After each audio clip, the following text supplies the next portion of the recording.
Hello viewers, আমি প্রিয়াঙ্কা। তোমরা দেখছো প্রিয়াঙ্কা সরকার ভ্লগস। অন্যদিনের মতনও সুন্দর একটি রেসিপি নিয়ে চলে এসেছি। কথা না বাড়িয়ে রেসিপিটি শুরু করা যায়।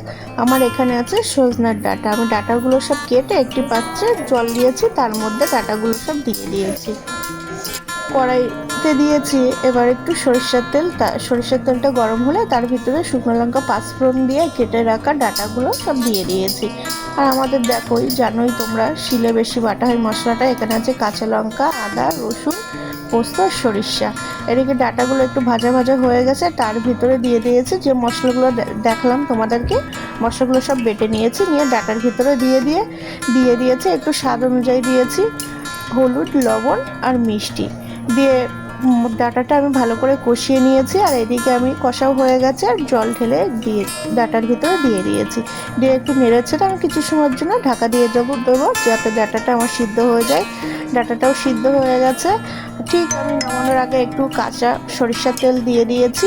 দিয়ে আবার কিছু সময়ের জন্য আরও একটু ফুটিয়ে নেব। ডাঁটার তরকারি কিন্তু খেতে ভালোই লাগে, আর বিভিন্ন রকমভাবে ডাঁটাও রান্না করা যায়। এটা অনেকে সরিষা বাটা দিয়ে শুধু করে, বা সরিষা পোস্ত দিয়েও করে। আমি এখানে একটু সরিষাটা বেশি নিয়েছি, আর আদা রসুনটা দিয়ে দিয়েছি টেস্টটা আসার জন্য।